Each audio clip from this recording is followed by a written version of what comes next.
Hi everyone, I'm Evangeline here at eTrailer, and today we have roof racks for your 2025 Hyundai Palisade. The one we have on specifically right now is the Thule Flush Roof Rack, where you have a very streamlined look, and it's pretty much a factory style roof rack, but it comes with a lot of function. So if you want to carry around a roof box, you want to carry kayaks, or even a rooftop tent, this might be something that you are interested in.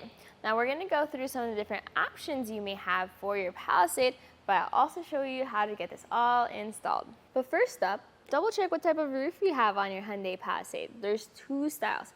One is called a naked roof or a bare roof, where it's completely flat up top. The other has a flush rail, which is what we have here. And this is important because we have different kits that fit different types of roofs for your Palisade.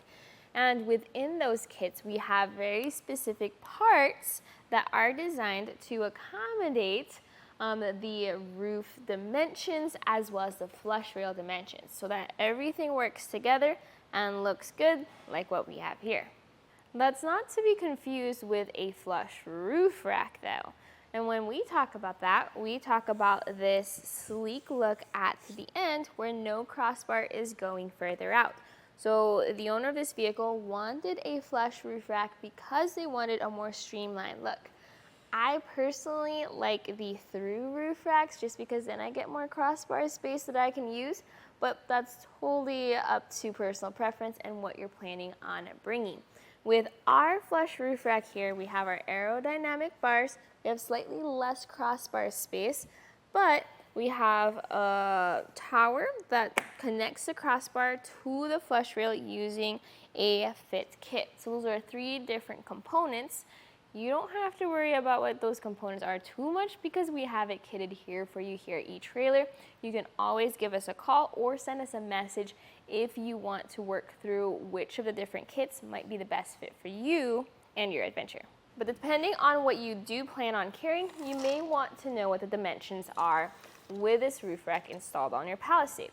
So your usable crossbar space is measured inside the towers, and you're going to have about a little over 35 inches of that space.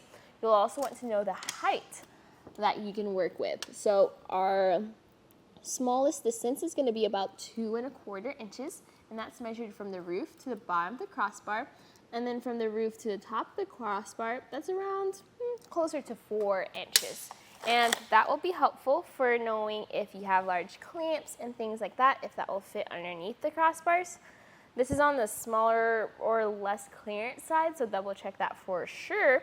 And this will also tell you how high your cargo is going to sit and will help you figure out if you will clear the roof or not. As for your crossbar spread, that measurement is actually up to you. Because of your flush rail system, when you install this, and you'll see that later in the video, you can adjust where you put your roof rack to match the required crossbar spread of what you're carrying. That's something that a lot of people double check when they bring skis, snowboards, and certain roof boxes require specific crossbar spread. That will be measured most of the time, center to center from one crossbar to the other. Plus, depending on how you want to do it, if you want things closer to your sunroof or further away, or if you want more hatch clearance because you're carrying around a kayak, you can adjust your system to work for you. But once you have this roof rack on there, you're going to have a very strong and sturdy base. You have this very low profile look to the point where I recommend that if you can get channel mounted accessories, all you need to do is take off the end cap and you can slide that accessory through the channel. Plus, the end cap then also works as a security function for both the crossbar and the accessory if that's the route you want to go. So hopefully this video showed just how it works, how it looks, and what you might do with it. If you do want to check out how to get it installed, well, stick around. Getting your roof rack set up the first time might feel a little intimidating since there's a lot of little parts that you may have to keep track of, but once you know the process, it's actually very simple. So we're going to go through that process together. The very first thing you need to do is unpack all the boxes, lay out all the parts on your table so it looks like this, and we are going to start with the crossbars. Usually stored inside the crossbars are going to be these rubber strips. So they come as one piece. You do have to just pull them apart at the middle and then line it up on the crossbar. Underneath the weather strips will be these grooves that fit into the grooves of the crossbar. So the blank strip will go along where the Thule logo is, and then the strip with the arrows will go facing the front of the vehicle. So the arrows will face the front, but to make things easier, that will be the tallest part of the crossbar. Just push these weather strips in. Now to set up your towers. So these are going to have their end caps on them already. There's going to be a left and a right tower, and you'll be able to see it printed over at the bottom of that end cap. So to help myself, whenever I make set up roof racks, I always orient the crossbars facing front so that I know which side is left and which side is right. So we're going to pull this end cap off. There we go. And then fit the tower to the bar. Notice how the opening on the crossbar is designed perfectly for the tower. You'll also see how the tower has this opening to the side to accommodate for your crossbar. And then you're going to have this little tab up top. You are going to need to push down on the tab. What I do so I don't accidentally catch my fingers is I just use the Thule tool to push down on that as I secure the crossbar and the tower. There we go, that fit right through. And now we can continue sliding everything in. We're going to keep going until the tab comes up in that end.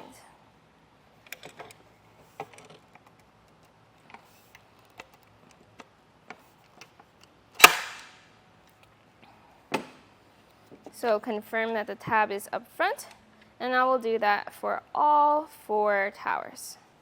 Now you're going to be attaching the clamps. So they are labeled A, B, and C. Fortunately for your Palisade, they're all the same, so you don't have to differentiate between different numbers and things like that. And then you're going to secure them with this bolt. So the A clamp looks like it has little arms on it. That goes onto your tower, and the arms go up and over. And then your B pad, it'll have these tabs. These tabs clip in underneath the tower, and they help hold that A clamp up.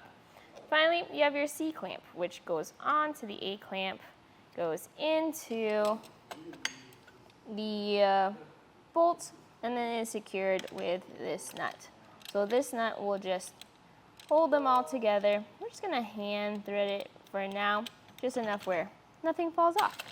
And now it's hoisting time. So grab your finished crossbar and very carefully put this onto your roof. You're going to have the clamps on them, which will secure onto the flush rails.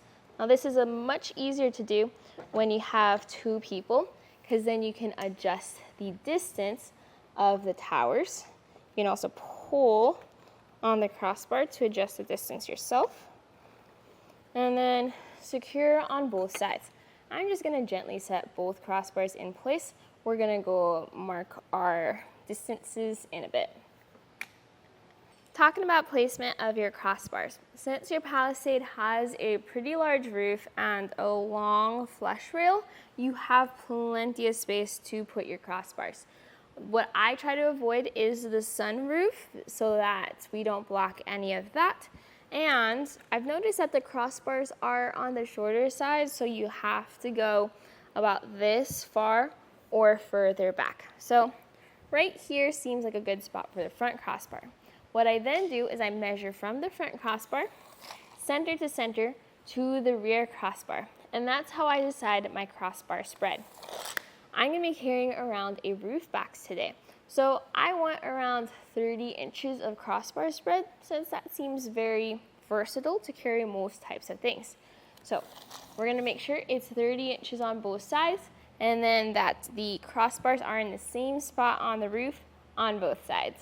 Once you're happy with where your crossbars are, then it's time to tighten them down onto your flush rail. You're going to be using your Thule tool. I always try to tighten down roof racks evenly. So I'll tighten one side maybe halfway. Then I'll tighten the other side 3/4 of the way. And then I'll go back to the other one. That way I'm evenly tightening down and not pulling one side to the other. As I'm tightening down, I just see how nicely contoured everything is. The pads are designed to go perfectly around the flush rail. We also have our hooks that are clamping around the front and the back of the rail. It all looks very low profile. You can barely tell that you are using clamps. And as you tighten it down, it just secures and compresses to your roof rails. We're going to tighten down until the torque tool clicks, which is how you know you have enough tension. Before you put the end caps on, you have two options here for your locks. So this comes with your plastic lock, which works really well, and that just pops right in once you get it into the groove. If you want to though, you can purchase the Thule One Key System lock core packs. This is going to be helpful if you have other accessories that are all locked and then you can get them all keyed alike, and then that's when you would pop those in as well. Cap it off by putting your end cap onto your tower. This should just slide right in as long as you haven't confused the left and the right end cap. And then to actually secure it, I just grab a flathead screwdriver, turn that to locked, and now we are good to go. That's really going to be all there is to the installation process. Put your Thule keys somewhere safe in case you need to take this off. It's going to be a really quick process. Takes about 2 minutes to undo everything. You can then store it away, keep all the clamps and the hooks on, and then toss it right back on whenever you want to carry anything on your roof. But hopefully this install video helped you out.